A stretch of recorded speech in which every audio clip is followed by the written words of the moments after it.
Domain নির্ণয় করতে হলে তোমাকে যে বিষয়টা লক্ষ্য করতে হবে সেটি হচ্ছে প্রত্যেকটি ব্র্যাকেটকে প্রথম মান তোমার ডোমেন হিসেবে বিবেচনা করতে হবে।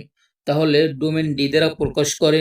এখানে প্রথম ব্র্যাকেটের তোমার প্রথম মান হচ্ছে 3। এখন দেখো প্রথম দুইটা ব্র্যাকেটের প্রথম মান হচ্ছে 3, তাই আমরা দুইটার পরিবর্তে একটা 3 লিখব। অনুরূপভাবে পরবর্তী ব্র্যাকেটের ভিতর পরপর দুই ব্র্যাকেটের প্রথম মান হচ্ছে 4, তাই এখানে প্রথম মান 4 লিখলাম। পরবর্তী মান হচ্ছে তোমার 6, বসালাম 6। তার মানে ডোমেন হচ্ছে প্রত্যেকটি ব্র্যাকেটের প্রথম মান হচ্ছে ডোমেন। এখন অনুরূপভাবে রেঞ্জ হচ্ছে প্রত্যেকটি ব্র্যাকেটের দ্বিতীয় মান তোমাকে রেঞ্জ হিসাবে গণনা করতে হবে।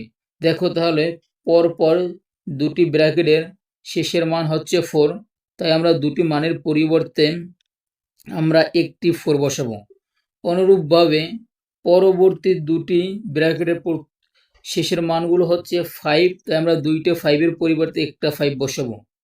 এবং সর্বশেষ ব্র্যাকেটের শেষের মান হচ্ছে 7, তাই আমরা 7 বসালাম। এখন দেখো ডোমেন হচ্ছে 3, 4, 6, রেঞ্জ হচ্ছে 4, 5, 7।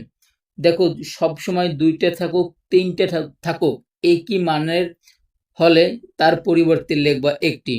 আশা করি তুমি আজকের এই ভিডিওটি সম্পূর্ণ বুঝতে পারছো। যদি বুঝে থাকো অবশ্যই চ্যানেলটি সাবস্ক্রাইব করে দিবা।